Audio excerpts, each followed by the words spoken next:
Welcome to Conversations with Colie, where we have conversations about subjects we think about but often don't speak about. My name is Nicole Miller, and I'm the author of this book series, A through Z, Guide to Raising a Good Human, a series I wrote to help in the communication process. To another episode of Conversations with Colie. Today I am speaking to Linda Coblin, mindfulness-based wellness coach. Linda helps women to stop people-pleasing. Thank you for being here. Welcome, Linda, and I hope I said your last name right. Good enough. Okay. How do you say it? How do you say it properly? Coblin. Coblin. It's goblin with a C. Coblin. Okay. I like that. I like that, especially for October. So here's your icebreaker question. For you, where do you go to seek peace? I go outdoors for sure. I have my little spot out on the deck, a chair with a little side table, and we have the trees and the grass in the backyard. And yeah, definitely that's where I go to just come back to myself. Yes, I feel the same way. I go out on my porch with my tin roof, especially when it's raining. So it's raining right now, and I'm like, ooh. I can hear it. I can hear it. Not literally, but I get that rain sound. Yes. So tell everybody about yourself.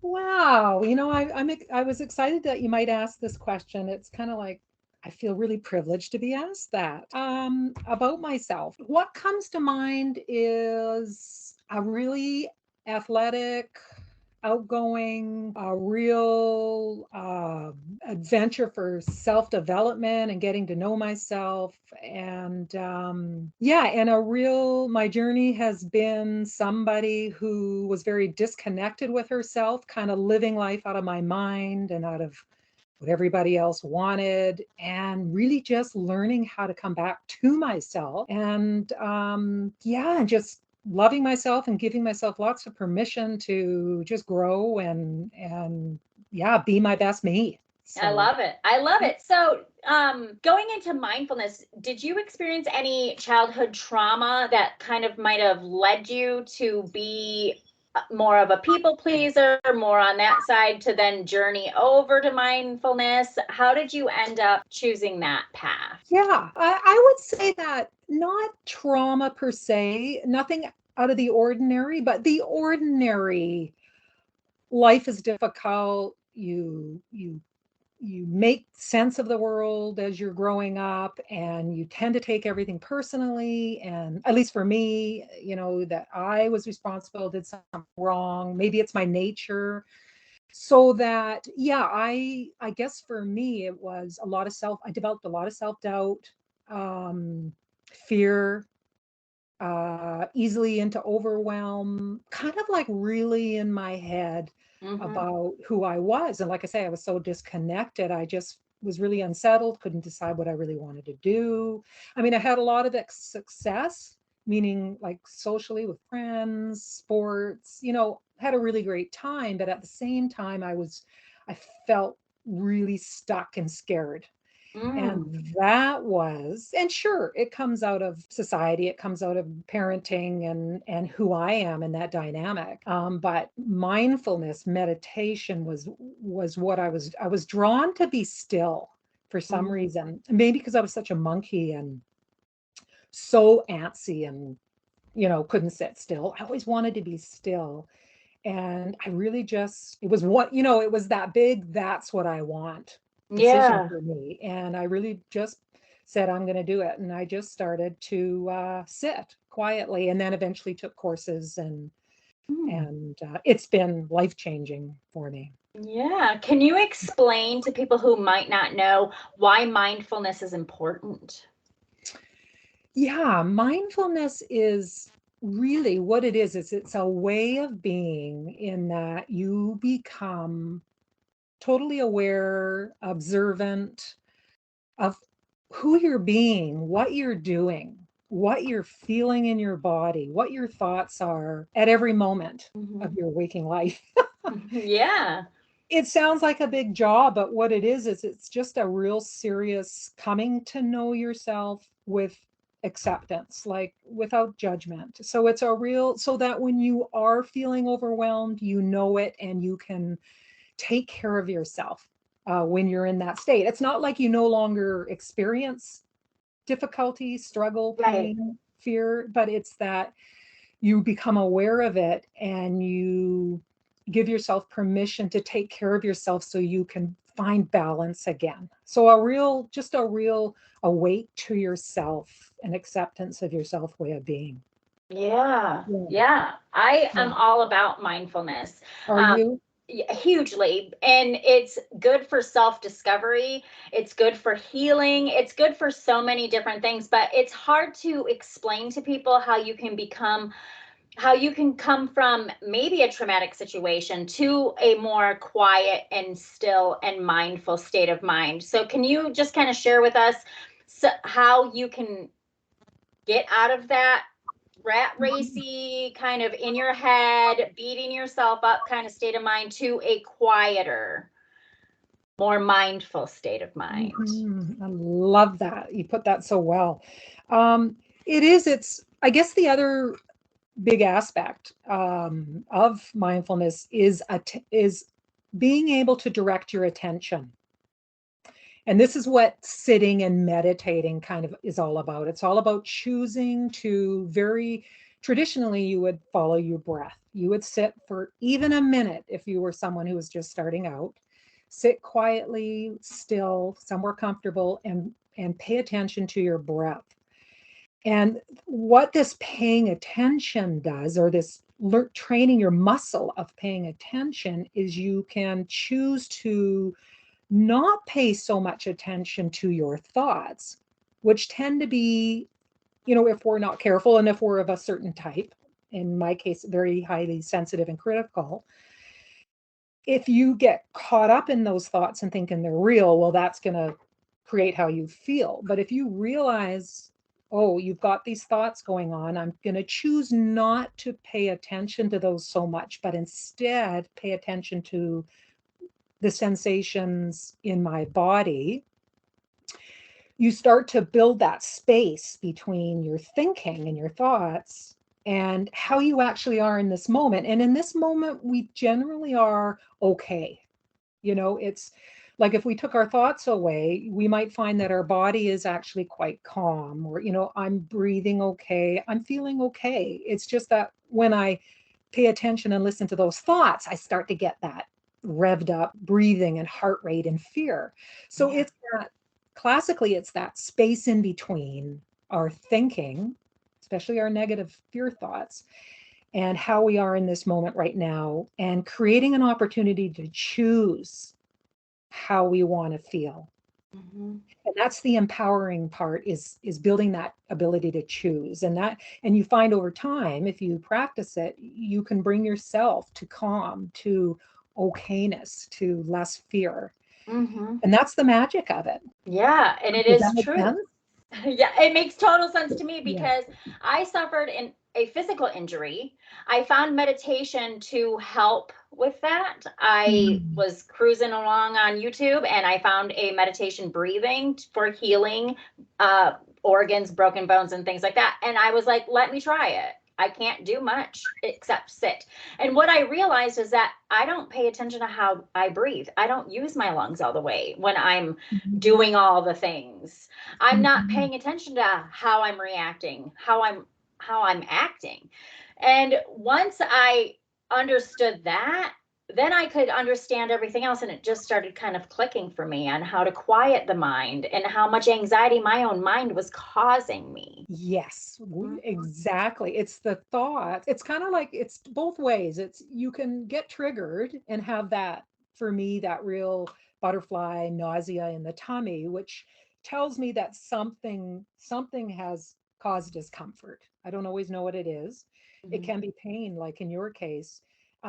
And then you start thinking a particular way, you're right, because it makes you scared. So you start Mhm. having scary thoughts. Mhm. Or I guess in a way, yeah, and then because we're having the scary thoughts, it creates more intensity of the discomfort, whether it's the pain Mhm. or just plain old discomfort. I guess it's pain no matter way you look at it because it's so darn uncomfortable. Yeah. But yeah, like you say, it's that. And then so we have to shift our thinking in order to shift the feeling within ourselves. And I really had to sit and think, like, do I give my heart and all my organs and all my other, because what they would have you do is breathe in and push it as far down to the injury, which was my Mm, ankle. So I was mhm. really having to pay attention to, do I really give my body enough oxygen? Is that maybe why I'm experiencing certain ways that I feel, because I'm not really breathing? Mhm. I don't have time to pay attention to what my body is doing. I'm just still busy reacting to all that's coming to me in the world. And Yeah. so it really kind of was like, wow, this is something that you really need to do when you're trying to heal yourself or get out of bad situations. But to explain it to someone, or to say, Mhm. this is what mindfulness means. Yeah, it can be a word that we just sort of it's kind of one of those overused words that people have their opinions about and it stops. It You stops know, right there. Yeah. yeah, unfortunately, if you can get into a conversation and use like your example of it's just being in relationship with your body, which is Hmm. so profound. It's so incredible and freeing Hmm. and it puts the control back, as much as we can control. We can only control our response, but I mean, yeah, it's just it's amazing how our culture and just how it is, that we're Hmm. very verbal, very visual, very in our heads, and we've forgotten that until there's a problem, that we actually have this body that is has so much to offer us if we can connect with it, because Hmm. that is who we are. More so is our body than our Hmm. than our brains almost. Hmm.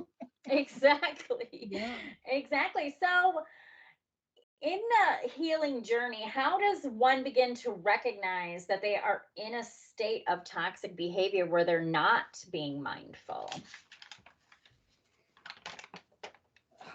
Yeah, I'd say there's just a lot of those feelings of frustration with ourselves, fear, um, and we know it. Like we know when we need to be doing something different. We need to speak our truth. We need to say something. We need to do something that shifts how we're feeling, and the relationship with ourselves and the other person or people. Like we know that instinctively, and that's why we get uncomfortable, why we get frustrated with ourselves, why we might get depressed or just feel um, not capable or not good enough. Like, so those are the feelings that tell us.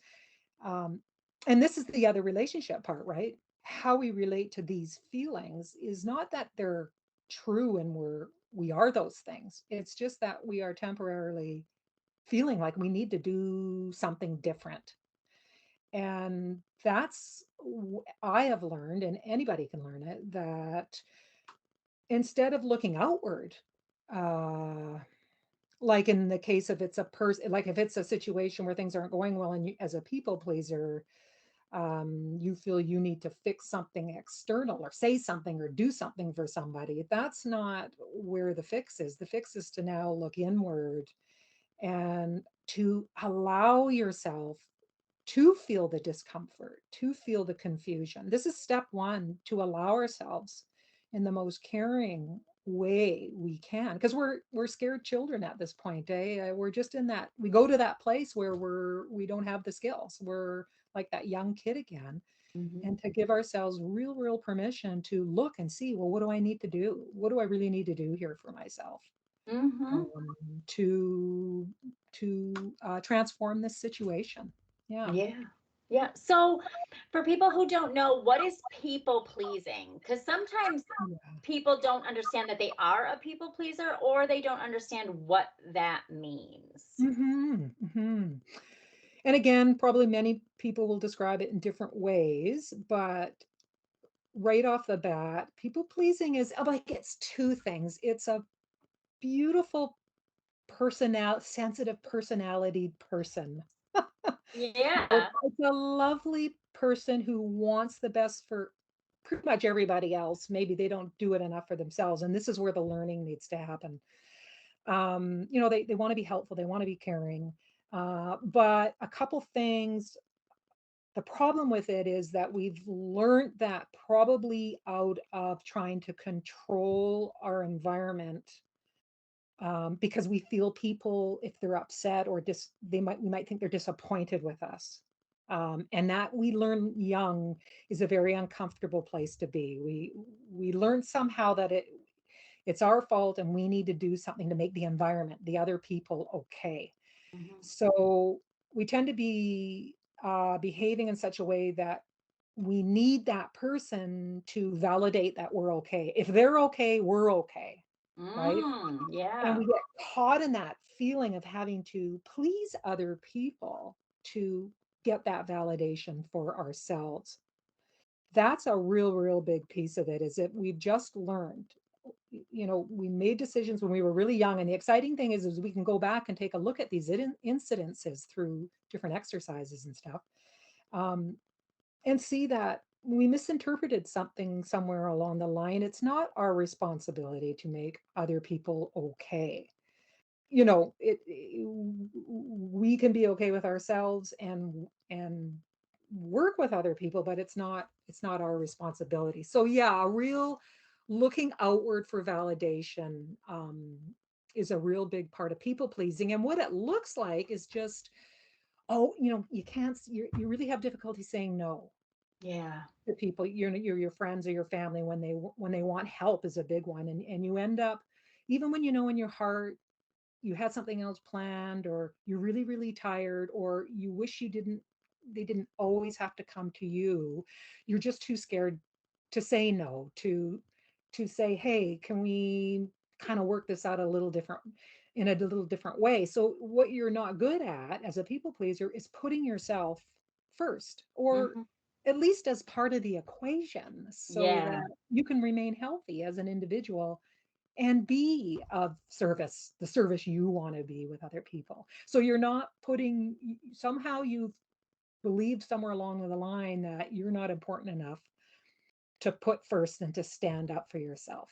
Yeah. Yeah. Yeah. I'm a people pleaser too, or I was. I'm trying to get better about it because I would then get into these relationships, maybe not romantic or just, work relationships, friend relationships, that I would feel I had to go out of my way to make sure they were okay. And then suddenly they were starting to take from me. And it became very transactional. And when I said no, then there was a whole situation that would happen. And I would be like, how does this keep happening to me? That's so incredible that you notice that. And that's a huge thing to admit. I mean, that's when I think about when I work with clients, you want to say that. You just got to say no, Yeah. but along with that is we have to be also ready and willing to accept that some of these relationships might fall apart Yeah. permanently, or maybe just because you're being a different person now, we need to now work on this relationship to build it differently. But that's really scary when you do start to stand up for yourself, especially with people who have pretty much been enjoying your service. Yeah.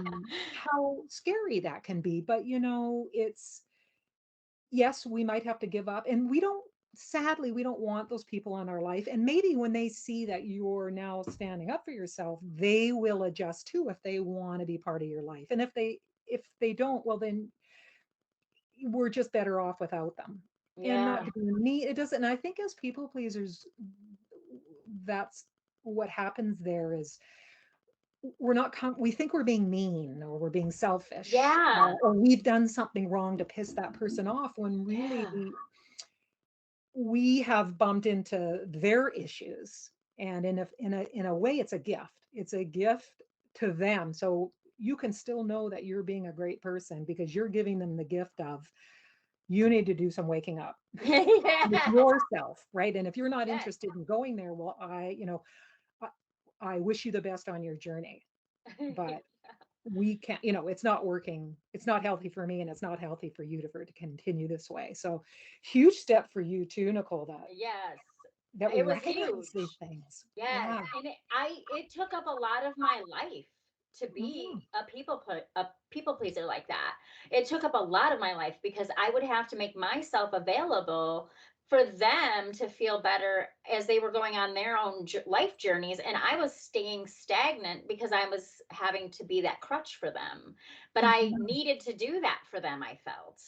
And it was because I had this people pleasing, I don't know, weird.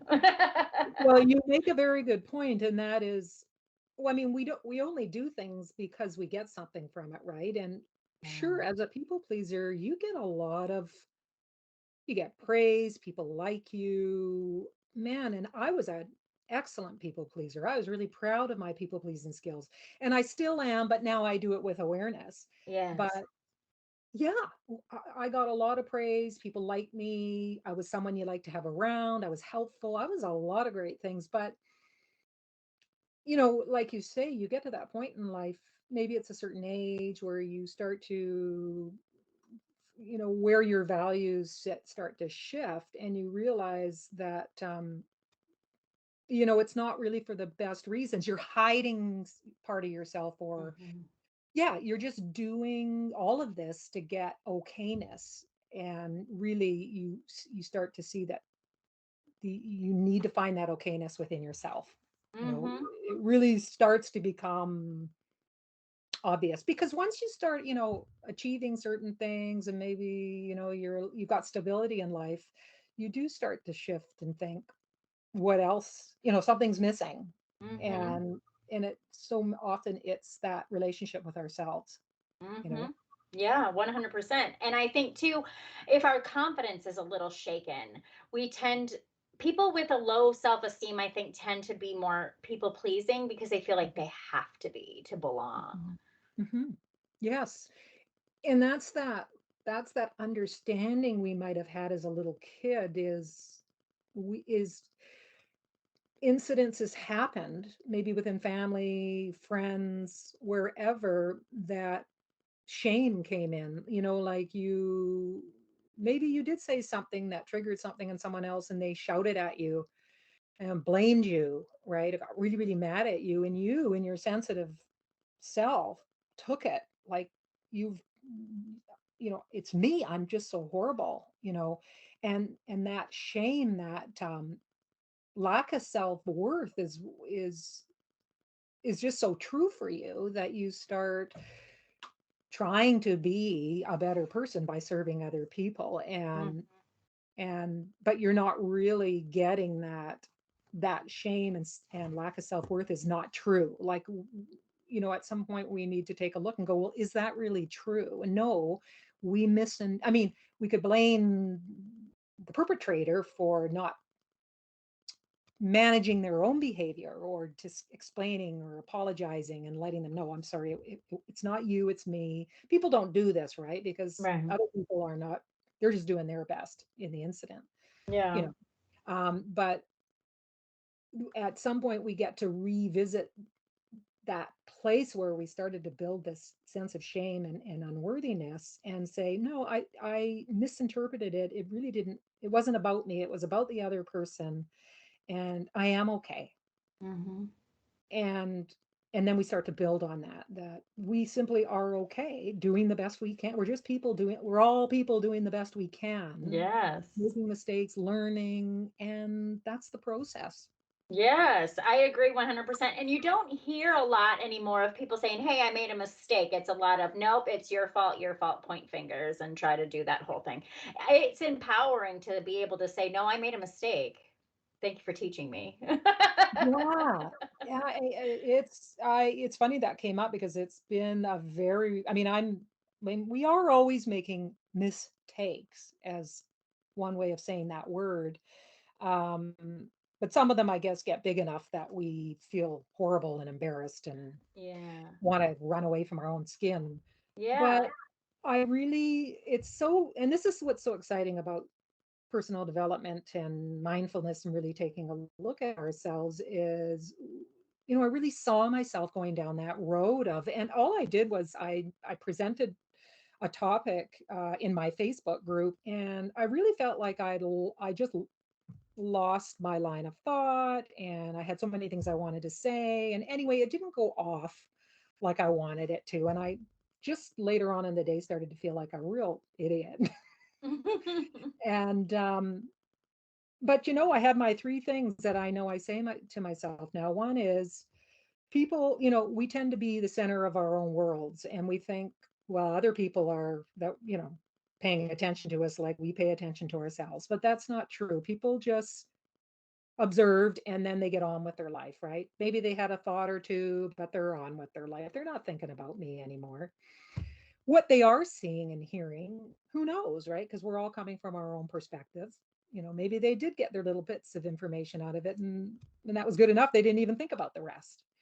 And finally, just the permission to learn. Like we're always making mistakes. There's, like I say, some of them are big enough that we actually notice, but to give ourselves real permission to learn and really spend some time seeing what we did learn, like spending time in, well, what did I learn? Not where did I screw up, Yeah. but what did I learn? And Yes. how exciting that is, that wow, and I am going to take that with me forward, right? That's just powerful. But Mhm. that's a learning. We have to learn that. We're so good at beating ourselves up. We've been doing it all our lives. We learned that somehow that's what you're supposed to do when you screw up, is kick yourself, right? I mean, And it's and and cultural. somebody has to take a blame. It just can't Yeah, and be. It just can't be. We can't walk away from it till someone has that blame in their hand. yeah, you're right. And we get so good at just doing it to ourselves. Oh, somebody else doesn't have to do it. I can do it to myself, until we wake up to, well, hang on here. We can get a lot further with some self-compassion and with some like a real wow, like curiosity of what happened and what you learn and why it did happen, and wow, where can I go from here, right? Mhm. Mhm. So much more empowering. Yeah. Exactly. And I love that you keep using the word empowering, because in the books that I have written, one of them being a cleaning manual, I know it's, what does that have to do with mindfulness? Yeah. But it's how cleaning can be fun and why cleaning is not fun to most people. Most of the time, the reason it's not fun is that the tasks have built up because you are overwhelmed. And then when Mhm. you become overwhelmed, you procrastinate. And when you procrastinate, it just gets worse and it starts to get Mhm. inside of all of your, emotions, and Mhm. you start making it a bigger deal, and you think that everyone is judging you and that it's just a huge cycle. So when talking about all of that combined, including with mindfulness, you can kind of go, I'm empowered that I tackled that. I can tackle this corner. I can make it good. I can look at it and say, wow, that felt good. I'm empowered. Yeah, I love it. I'm a cleaner too. I love Yes. cleaning, has been my thing. It's kept me sane for a long time. I really appreciate it. Um, yeah, those little wins that, and again, like you say, that's a new chant to ourselves, right? And it builds so that what happens over time is we naturally go to, way to go, Nicole, way to go, Linda, rather than look at everything you didn't do and, God, you're Yes. never gonna, whatever, right? We have to practice that new conversation with ourselves. And we do it with mindfulness to start. And then you realize after a while, hey, like a beautiful example, especially from a person who likes to be thing in neat environment, is like dropping something and it splatters all over the floor, in the kitchen or whatever. And I always remember just getting so down on myself when something like that would happen. And I, have it, it's almost like you have a tantrum before you ever Mhm. get to the cleaning of it. And that's always a measure of how far I've come along, is when I cut myself while chopping vegetables, or drop something, or on the floor, break something. And I'm good at it, right? Because if I'm not paying attention, I'm doing the next thing without having finished the thing before. Right. I notice the quality of my reaction and how that's changed. And it's not beating myself up. It's not even, what I do now is I don't even say anything in my head. I just get on to cleaning it up. I Yes. put the Band-Aid on. I don't even have a conversation about it anymore with myself, because it's just get on with it, Yeah, right? it happens. Yeah. Yeah. So the little conversations over time, they can be beneficial. then they start to be what comes first. And you start to feel more what I call joy, balance, and ease in life. Mm-hmm. How Yeah. do you think that we got to a point where we are so down on ourselves as a whole? I really think it comes back to, well, it's just this, they call it the, what I read a lot from Rick Hansen and Peter Levine and psychologists who talk about our very primitive brain, that real fight or flight, stay safe, survive kind of a brain, right? And and in our world, because we don't have the tigers eating us anymore, we do have other fears, fears of rejection, fear of failure, fear of just not being good enough. And so when we make mistakes, we tend to, yeah, I think we've learned, and I think, I don't know, you see it in movies and read about it, but just the parenting. And the parenting is just an expression of the culture, right? Mm-hmm. Because, and not blaming any particular people here, but it's that pick up your bootstraps. Why did you do that? What were you thinking? How Mm-hmm. stupid, I mean, in an effort to wake somebody up. But in reality, is you can even feel it. It's more of like a pulling in and a stepping on and a, especially for Mm-hmm. certain personalities, right? I would say for all personalities, it really doesn't work. It doesn't make you want to, it doesn't really help you be better. Yeah, And I think, agreed. yeah, and I think it's just that it comes from, you need to do, I want you to do better. And it's just a misunderstood way of going about it. Mm-hmm. I So just, agree. yeah, just more of a fear-based Mm-hmm. Yeah. approach. And I think that that's gotten us all to where we are in the state that we're in, is that we're not thinking about ourselves anymore. Now we're always putting ourselves behind everyone else, and you can't be or show up if you're not your best self and if you don't feel the best in your skin. Yeah. And especially when everybody else is also struggling.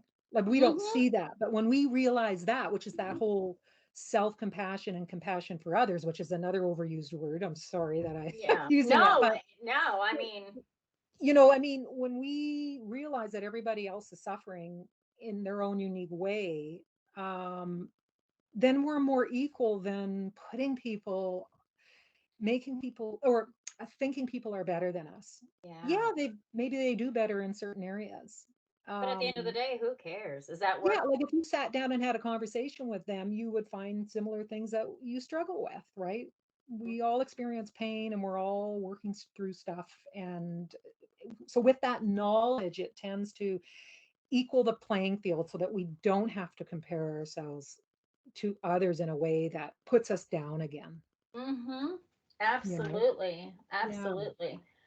So, do you think that people pleasing is a side effect of an abuse situation, or just someone's perspective from a little kid's point of view of what the world is? Do you think there's a certain box that it fits into, or do you think it affects everyone?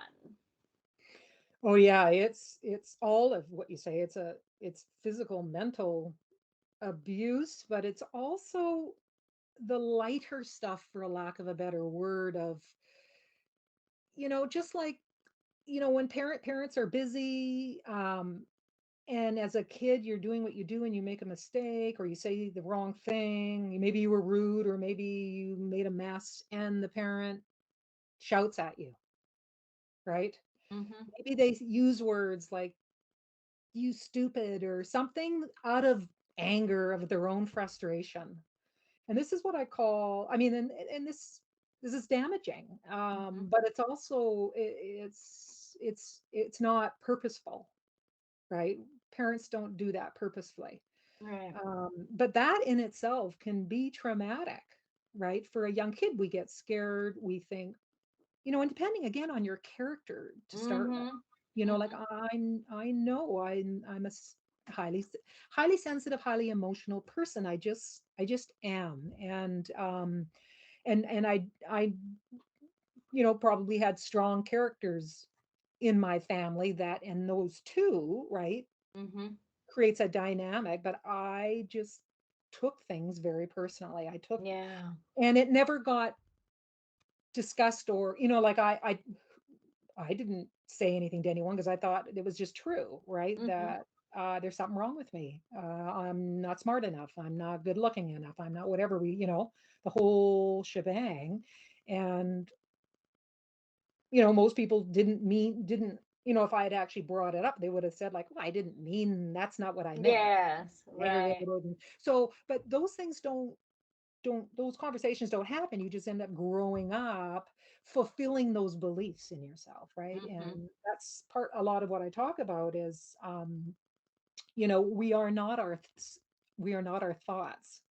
We don't I mean, when we are purposefully thinking, strategically, and we're planning things, we're creating our thoughts, we're thinking them. But when we're not, thoughts are just arriving in our head, and those are just habitual thoughts that we've grown up with, that we don't even question, and they make us feel and behave a different way. Like if I believe I'm stupid or not smart enough, well, then that's going to direct so many choices in my life, Mm-hmm. career wise. Maybe people that I won't want to reach out to befriend certain type of people because I think, well, they're too intelligent for me. I'm not very intelligent. You know what I mean? Like Yep, we start absolutely. to shape our lives out of our thoughts, but these are the thoughts that we had no choice about. These are thoughts we developed when we were really, really young. And this is when I realized that this has been the hugest breakthrough for me, is to realize that no, those thoughts are just, they're not my thoughts. And they don't serve me. I see how they don't serve me. Mm-hmm. I know I have a lot of to offer. I like myself. I always liked myself, and I always had dreams, and I wanted, things I wanted to do. But these thoughts were just, they'd make me really move into overwhelm, and I'd scare myself.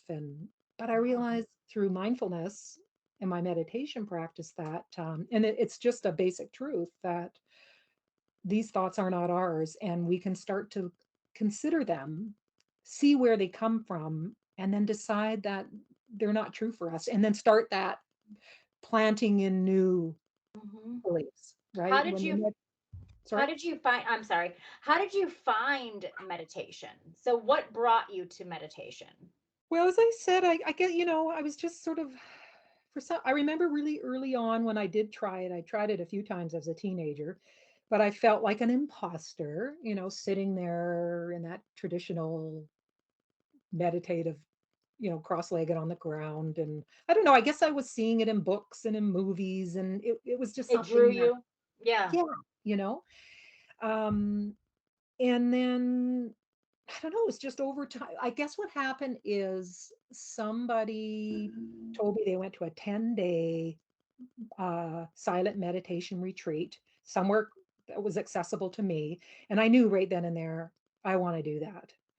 And so I did. I went for 10 days, and it was a no speaking, no eye contact, and you meditate all day. And they give you beautiful meals, and it's this beautiful environment, and you get a room, you share a room with people, and just a huge experience. And I did really, really well. Like it was the first time really that I decided I want to do this, because for a lot of people it was very difficult physically to sit for so long.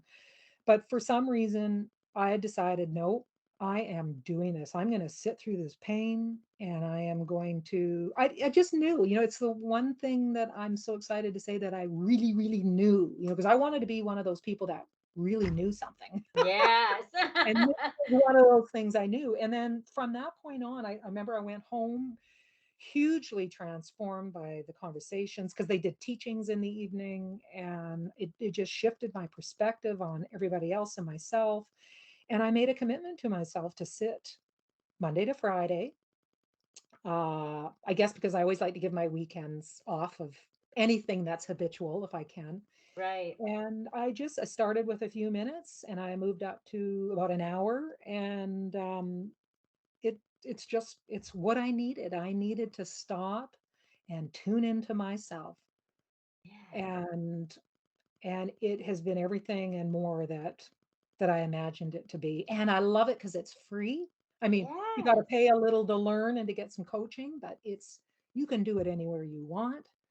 And the benefits are endless, and they just still continue to amaze me every day, what I get to understand about myself and other people. And I guess the biggest thing is just trust and open to possibility. And because when you're Hmm. scared, you're so shut down that you just don't see things for yourself, you know? Everything's impossible, right? Yeah, Yeah. yeah, exactly. Hmm. And it offers, and this takes time, but I mean, you start to see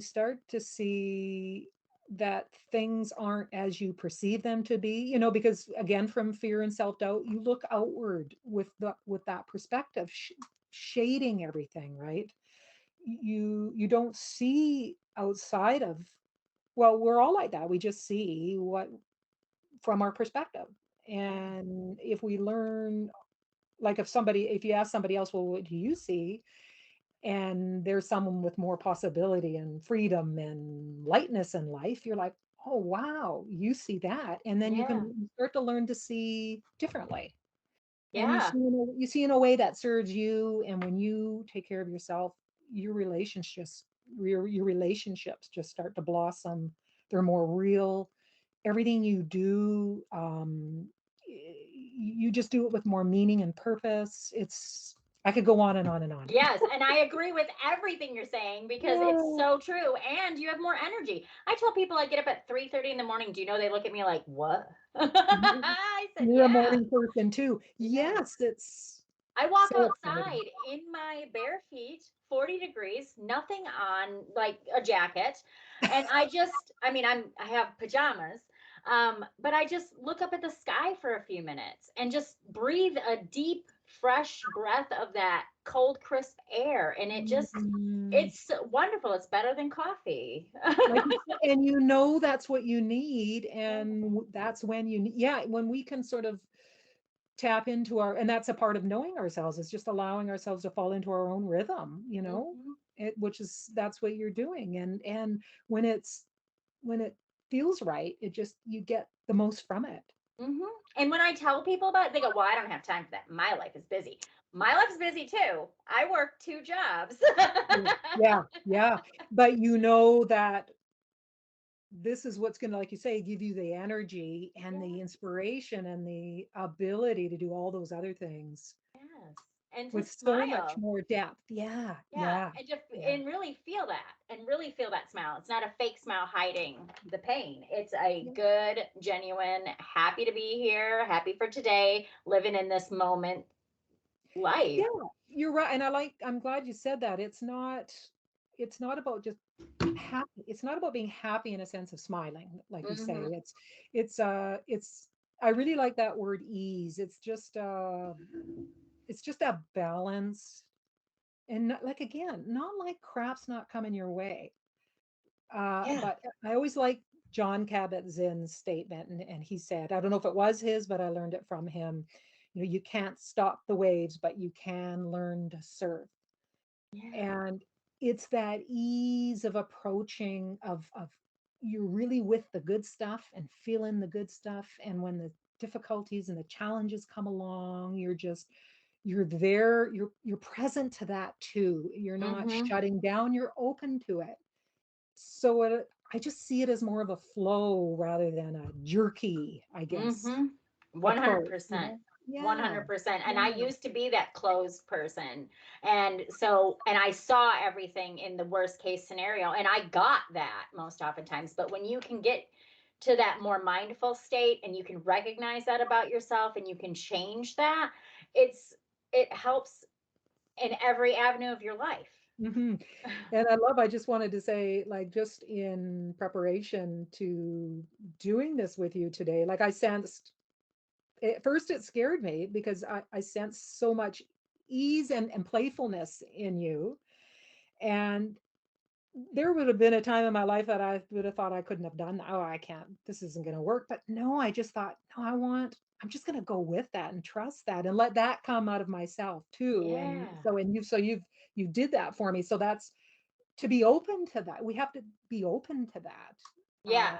and those are the gains. Those are the beautiful, those are the happy, what you could call happiness that you can flow with or ride with this this new way of being, and just trust in the outcome, which is like, that's what's happening right now. 100%. 100%. Yeah. Well, thank you for that. Yes, and thank you for coming with me. Yeah. So, why is understanding the difference between responding and reacting important? Because a lot of times when somebody does something to us, we react more than we respond. So, let's talk about that a little bit of what's the Mhm. difference? Why is it important? Mhm. Yeah. So most of the time, if we're not paying attention, and we could go back to the feeling of, you know, self doubt or fear, that when we get scared, we react a particular way. Now, for me, it might be to pull in, to blush, heat up, and maybe I might get stuck. This is in the past now because I see this happening now, but I might have chosen not, oh, not chosen, I might have out of response ran away. Like maybe I didn't want to be part of that project, or I couldn't take that job, or I couldn't go into that relationship, you know, or believe that person, that guy liked me. Like there would be an automatic reaction, and it would be just a reaction to save myself and stay safe. But with mindfulness, now I can, because we kind of always are the way we are, but it becomes less intense over time as we notice it. So now if I sense fear or self-doubt, I can see it happening. I notice it happening. I feel it in my body. I can see my thoughts starting to take off. But with that awareness, I can choose. It's like it comes back to that space again. I can put a space between my awareness of my thoughts. Like I can see myself thinking, and how I can see my body reacting, and it's a space, and I can choose in that moment. I can decide for myself, well, what direction do I really want to go with here? Do I want to step in along with my discomfort, step forward into this opportunity? This is an example. So I can choose to, along with my fear and my thoughts, I can choose to step forward. Another great example, sort of more common, is anger. You know, when people get frustrated, their automatic reaction might be to shout, Mm-hmm. or, you know, to lash out. Mm-hmm. But when we see the destructiveness of that in our relationships, and how it doesn't make the person feel good, you know, you always regret Mm-hmm. lashing out or saying something that you didn't mean to say. And it still happens from time to time, but less, hopefully. When you become more mindful, if you're someone who says, you know, I don't want to go there anymore, that's not how I want to react, you start to become aware of your anger and your bad feeling that you're going to blow, but you choose not to. Mm-hmm. And you can choose that. And maybe you need to just step back out of the whole situation. However you can learn to manage that, but you are choosing a different path and a different outcome. And we can say this for when you look at your life, and it could be, you know, new habits you want to develop in your life. Maybe it's your diet, maybe it's your exercise, maybe it's your willingness to sit and meditate, whatever it is, a new skill you want to learn. Instead of that, oh, you tried a few times, and then there's that natural, well, it didn't work response, you know, here I'm quitting again, and you get down on yourself. You can see yourself doing that and say, no, I'm going to begin again. This is my new approach. I'm not doing this to myself anymore. I am choosing to start again. You know, Mm-hmm. I'm not a failure. I'm just someone who needs to start again. So I hope that makes sense. There's that Yeah. window of choice that we can start to develop, but we can only really do that when we can start to allow and see where we're at with Yeah. lots of kindness for ourselves. We're where we are in life, having done our best. right? Yeah. But it's time to make some choices, to choose how I'm going to respond so I can take myself in the direction I want to go, that I know is better for myself. Yeah. So Yeah. where can people reach out to find you? Most basically, Linda at lindacoblin.com, Mm-hmm. or even my website at lindacoblin.com. I would start there, and then I have links there to my Facebook group, which I encourage other highly sensitive women who are struggling with fear and self-doubt to join. Mm-hmm. It's just an all women's Facebook group, and I talk about more of this stuff. And I also offer my coaching services in there. And yeah, so my Facebook group, my website, and then there will be opportunities in there to set up a free mini coaching session with me if you want to have a little coaching and find out more about my coaching program. Yeah. Do you want to tell And us a little bit about your program? I'd love to. Awesome. So yeah, it's a 3 month personalized one-on-one program where essentially you bring as the client, you know, the struggles and concerns you want to work on in your life. And a lot of them tend to be about working on people pleasing, setting healthy boundaries, saying no, working with difficult emotions, you know, how to manage overwhelm. Wherever you're feeling stuck is the word that I like to use, and stuck in that feeling of unworthiness, self-doubt, fear, bringing those concerns of yours that you're just really, you've had enough, and you've tried to work on these on your own. And that's what I do. I love to work as a partner, as a guide, sharing my path, my experience to support women in breaking through these limiting beliefs and limiting feelings that keep them Mm-hmm. stuck. So we work together. It's online through Zoom, and we just take on your projects and with a lot of kindness, compassion, and we just work together and move through this stuff so that you can, you know, just start blossoming in this. You know, we only got this one chance as far as we know, and Yeah. it's so exciting to move through these fears and to just give ourselves permission to start expanding who we are in life. So yeah, it's my coaching program, and it's just Linda at lindacoblin.com, and connect with me and we can talk more about it if it's something that you want to, you know, take on for yourself. Yeah. Do you have any final thoughts for everybody? Final thoughts. Yeah, just, you know, and I do apologize, not from a people pleasing perspective, but for the lack of better words, because I know words trigger people in a particular way, but I'm just going to say it. This loving of ourselves, this, you know, really appreciating and getting on our own side in our path that we're on as we relate to other people, as we relate to ourselves, and try to be who we want to be, whatever that is. You know, it's got so many components to it, but just to really know that you are doing the best you can. You're as worthy as anybody else. We're just Yeah. all here working through our stuff, and just to be really kind to yourself. Give yourself lots of permission to be exactly who you are, because you're the most unique thing out there, and be your most unique self in the most healthiest way you can, Yeah. that supports you and makes you feel lots of joy, peace, and at ease. Yeah. Yeah.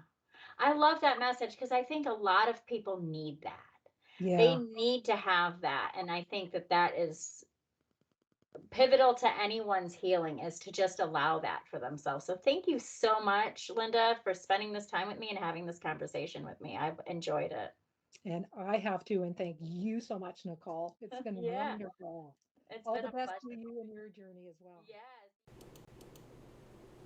If you liked this and other episodes, please click subscribe, like, and share so others can enjoy them too. Thank you so much for listening.